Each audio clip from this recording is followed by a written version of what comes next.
Господа, Letyshops считает, что во всем должна быть польза, и поэтому позволил мне часть рекламного времени использовать на личное дело. И я решил, что в канун Нового года нужно помочь родным и близким и привезти им картошки и мандаринов, заодно узнать, сколько же их влезет в Range Rover. Что такое кэшбэк-сервис? Это тот самый момент, когда вы, допустим, покупаете товаров на 10 тысяч рублей, вот примерно столько же стоит эта корзина, а вам потом на счет возвращается 500 рублей в виде реальных денег. Отвечая на вопрос, а откуда же берутся деньги?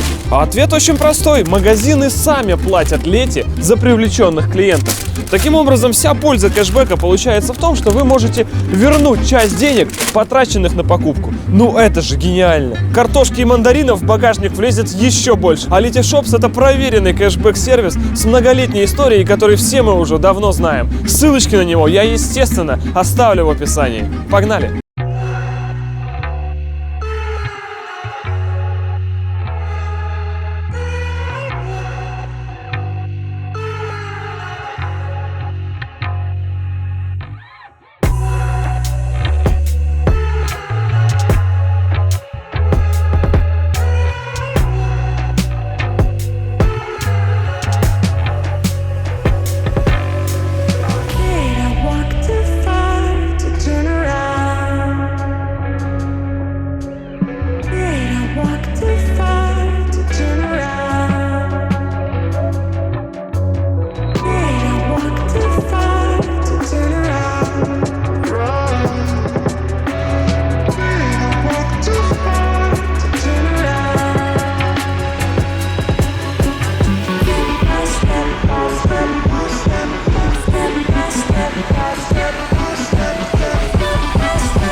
Господа, добро пожаловать на очередное видео. Его мы, наверное, назовем, знаете, почему Bentley Continental стоит так дорого.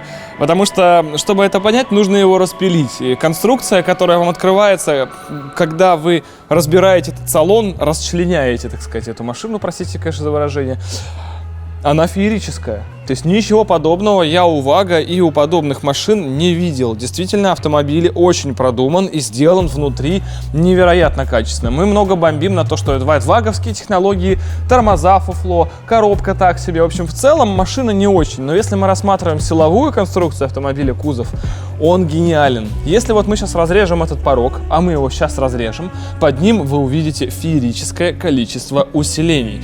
Если мы смотрим на пол, пол здесь ни разу не ровный, лонжероны интегрированы в пол, куча выемок, причем выемки часто усиление пола в салоне проходит на вылет, и усиление длится здесь, внутри порога, прямо до внешней его части. Все очень массивное, очень злобное. И сделано это для того, чтобы кузов был жестким, потому что вот этой центральной стойки в традиционном понимании, как автомобилей, да, за дверью, здесь нет, потому что крыша начинается здесь и заканчивается здесь. Если стекло опустить, ну вот, сейчас, наверное, не опустится, то тут больше ничего не будет. Соответственно, это все должно жить под 600 лошадиных сил, без центральной стойки, не скручиваться. И именно поэтому оно вот такое, и оно весит, к сожалению, 2,5 тонны. Кузов очень тяжелый, из толстенного металла, и он нигде не прогнил за все это время. Небольшая ниша, вот такая вот, буквально с ладошку, да? Смотрите, И в эту нишу вложены, вот, да, аж руки трясутся. В каждое место, которое только остается свободным, вложен кусочек пенопласта, кусочек еще шумоизоляции и прочее, чтобы никаких полостей свободных не оставалось. Если у вас где-то есть, вот скажем, здесь порог, он длинный идет, да, внутри него будут перегородочки еще идти. Раз, два, три, чтобы, видимо, не возникали некие резонансные явления. И именно благодаря этому и Bentley стоит так дорого. А мотор говно.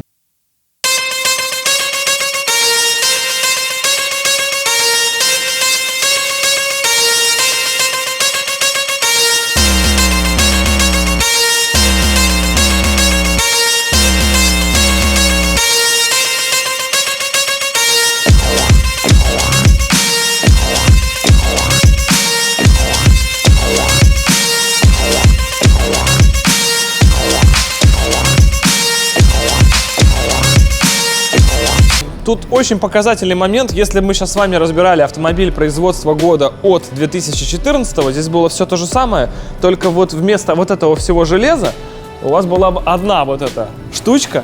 Да что вы смеетесь-то, поверьте, я эти обзоры делаю через день. Это просто одна вот такая штучка, вот так трубочка, вот так трубочка, вот так трубочка, и все, и крыло вот присрано. И все, это так ездит. Поэтому эта штука весит 2,5 тонны, а современные автомобили при большей, так сказать, оснащенности весят столько же. Потому что то, что раньше было вот этим, теперь стало вот этим. Вот, за ваши деньги. Вас обманывают. Я-то Bentley купил, мне не страшно.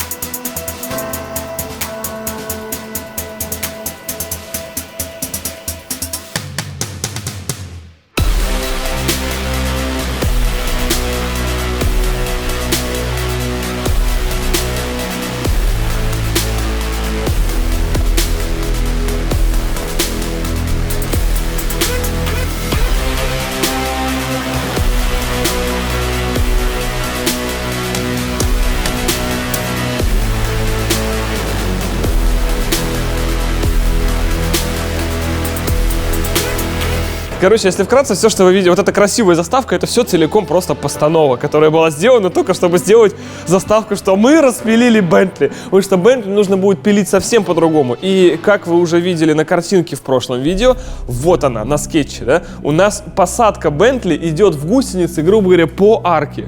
Почему мы не пилим глубже? Потому что глубже не надо, потому что салон останется стоковым. Это будут два кресла, это, конечно, были долгие размышления, как делать, но все-таки, ладно, что-то решили так. То есть, помимо того, что гусеницы зайдут в салон, кузов еще будет, скорее всего, расширяться. Но это уже почти, наверное, в последних сериях, потому что пока что компоновка для нас всего этого остается весьма загадочной даже для самих. То есть это вот. Сейчас это вот, грубо говоря, было распилено в качестве постанова, ушло наверх, и, наверное, на ближайшие месяцы еще 2-1,5 это будет абсолютно забыто и не нужно, потому что заниматься мы будем совершенно другими вещами, потому что здесь нам нужно сначала определиться с таким понятием, которое в английском автомобилестроении называется powertrain. То есть это смесь двигателя, трансмиссии, коробки передач, вот вся силовая вот эта передача. Весь powertrain, его нужно построить, по сути, с нуля, с листа и понять, как вообще крутящий момент от двигателя передать на уже само резиновое полотно гусеницы, которое вот там лежит. А для этого понадобится капец какое количество усилий, денег и даже мозга.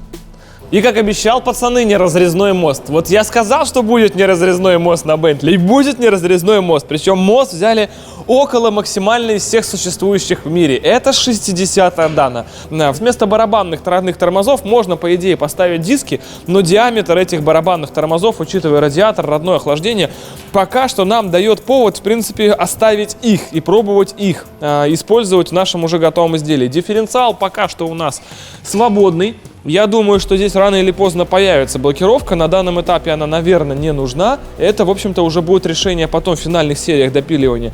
И это все будет стоять сзади Bentley, проходя на вылет через багажник. Но у этого моста не будет подвески, не будет пружины амортизаторов. Он будет стационарно закреплен на пространственной раме, которую вы еще не видите, ее еще не существует. Она потом заедет под кузов и вниз. И собственно, сольется с ним в едином таком неком танцевальном порыве. И именно этот мост и будет ведущим. То есть непосредственно сюда приходит кардан от нашего двигателя, и он крутит гусеницу, которая вот рядом лежит, которая будет обматывать его вокруг этого колеса. У нас, к сожалению, не целочный механизм зацепления в гусенице, хотя это было бы идеально, но тем не менее и эту проблему нам удастся обойти. Мне так кажется, потому что у нас есть некие гребенка такая с обратной стороны гусеницы, за которой будет цепляться сам каток. А вот и макет этого катка. То есть это, по сути, два вот таких диска, между которыми будут трубы. Шаг трубы, естественно, с ее толщиной совпадает с шагом гребня на самой гусенице. И вот ровно с таким вылетом, причем уже ширина меняться не будет. Это ровно вот так станет с Бентли. То есть здесь один каток и там один каток. В принципе, все понятно, но настолько сложно. Сейчас объяснять смысла, наверное, нет. Это проще показывать, когда это будет. И мы продолжаем.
Ведущая звездочка, ну скажем так, гусянки. Давайте, нам же нужно адаптировать наш язык, который мы там узнаем и сразу потом обратно забываем, под нормальных людей, которым это, в принципе, в обычной жизни не нужно.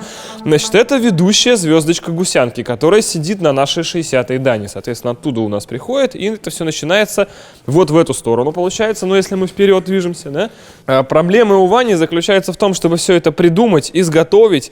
Одной сварки сколько на каждую уходит? 2-3 дня?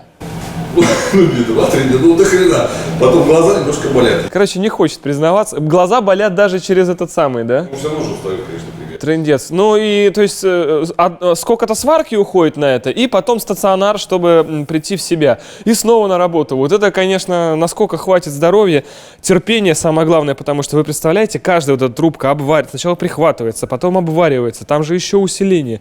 Это невероятно сложная конструкция, которую нужно было сначала еще начертить, сколько зрения посаженного монитора, пока все это только начерчено, да? Терпение все это, вот это вот все, провести. Сюда будут приходить зацепы, которые у нас есть на внутренней части резинового полотна самой гусянки. И это все будет приводить. Сразу отвечаю на вопросы, что развалятся ступичные подшипники моста. Во-первых, их здесь нет, потому что это не разрезной мост. Здесь подшипники полуосей, они более живучие, чем ступичные, это раз. Два, мост, по сути, грузовой. Он предназначен для того, чтобы здесь была спарка. Кто знает, что такое спарка или двускатные мосты? Это когда у вас два колеса одеваются на одну точку. То есть у вас одно колесо смотрит сюда, и у него где-то пятно контакта с дорогой прямо аж вот на этом месте должно быть, или даже вот здесь. И второе колесо одевается в эту сторону, и у него пятно контакта с дорогой вот здесь. То есть центр усилий в стоке для вот этого узла находится вот здесь. И здесь же он находится у нас.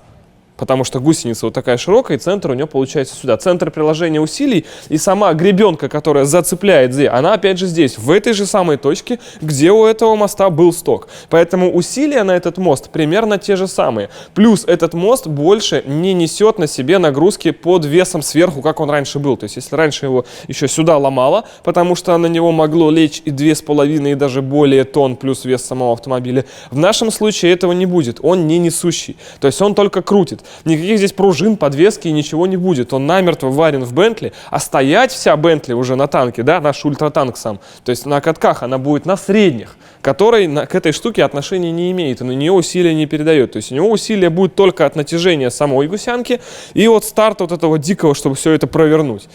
Короче, вообще другие векторы. Вот очень теоретический проект. То есть очень, оно как-то будет работать, но я вам точно говорю, что все будет нормально, как и всегда в наших видосах. Погнали жестить теперь дальше.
Что, пацаны, вот и начинается жуть. Как я вам и говорил, вот пока это не увидишь в жизни, вот мы стоим у гусеницы, да? Вот здесь вот будет гусеница. Представляете, насколько машина поднимется. И это вот то место, где у Бентли заканчивается арка обычно. То есть она же сядет вот здесь вот арками. Да, понятно, что у нас здесь еще 15 сантиметров сейчас технологические, поскольку вот эта вот штука, большая конструкция, она называется кондуктор. Она была специально Ваней сделана, чтобы, поскольку хронически не хватает, естественно, опыта в создании таких конструкций, поэтому все это теоретически, как бы, если мы даже сейчас попробуем... У меня не хватает момента, да? Потому что еще и здесь у меня момента не хватит. Ну, то есть теоретически оно потом, когда все соберется уже с катками промежуточными совсем, это будет некая, ну, почти цельная конструкция, которую можно будет провернуть в этом кондукторе и посмотреть, как это все работает. Смоделировать ситуацию схождения гусянки, да, чтобы она не сходила на тестах, потому что, как вот если сойдет гусянка, знаете, у нас там бывает, да, машина на первом выезде отхлебнула, ну, там трос, там эвакуатор, да. Хорошо, у нас лезла гусеница. Что там, трос, да, пацаны, эвакуатор, да? А чем? С собой еще ДТшку 75-ю возить на трале, чтобы она это все прикрывала. В общем, то есть непонятно, как действует ситуация, когда что-то пойдет не так, поэтому максимальное количество не так хочется провести прямо здесь, чтобы там уже все было так. Сколько это стоит? То есть, смотрите, вот один кондуктор. Сколько в нем металла, сколько труб. В каждой трубе еще 2 подшипника, которые нужно купить, приварить, цепи, колесики и так далее. Еще целая отдельная рама сварена, на которой висит Бентли, тали, цепи. То есть, ну, по деньгам лучше в конце сказать. Сейчас даже я не знаю, на сегодня... На сегодня, если так сравнивать весь проект с танком с момента вот покупки еще Бентли, ну, я думаю, что где-то 2,5, наверное, даже. Нет, уже больше, где-то уже под 3. То есть, когда я говорил, что, в принципе, эта штука будет дороже Зила, она будет, скорее всего, к Новому году. Еще все вот в этой вот стадии. То есть, если вы захотели себе такую штуку, ну, надо что-то придумывать. В общем, сложновато. Или воспользоваться уже готовыми решениями, но под наши задачи готовых решений не было. О целевом назначении этой штуки мы до сих пор сами все-таки смотрим в сторону большого комфортного снегохода. Потому что когда вы все говорите про оффроуд, это безусловно да, потому что пятно контакта, мы вот сейчас считали, у нас примерно в 100 раз больше, чем у среднего внедорожника. Даже на экстрим резине, то есть реально в 100 раз. Если у среднего внедорожника мы смотрели типа там 25, по-моему, или 30 сантиметров пятно контакта, ну очень сугубо, да, то здесь общее пятно контакта будет составлять около 3 квадратных метров. Соответственно, вес у нас будет, я думаю, 2700, где-то до 3 тонн. Мне так кажется, да, Вань? Столько вопросов в реальной жизни, когда меня люди встречают, и вот как же он будет поворачивать, мы покажем в последней серии. Это загадка тысячелетия. Ничего не может быть одновременно проще того ответа на вопрос, как он будет поворачивать, и одновременно, судя по комментариям, сложнее. Это 8-е чудо света. Как же поворачивает гусеничная техника? Мы не знаем. Мы делаем, чтобы все ехало только прям. Ну, конечно же. Только в последней серии, когда мы выйдем на Дворцовую и поймем, что впереди ДПС, нам нужно будет как-то поворачивать. Значит, моя идея, что, значит, будет с каждого борта бежать по 8 хейтеров с ломами. И, соответственно, когда нужно будет поворачивать, лом вставляется. Вы думали, для чего здесь дырки по краям? Мозг-то думает. Соответственно, лом вставляется в дырку, закусывает гусеницу, машина поворачивает. Логично? Логично. Мне кажется, этой темой и будем держаться дальше. По крайней мере, на видео будет выглядеть хорошо. Спасибо вам огромное, что смотрели этот видос. Огромное всем удачи и пока. Как выбраться из ловушки, проклятие.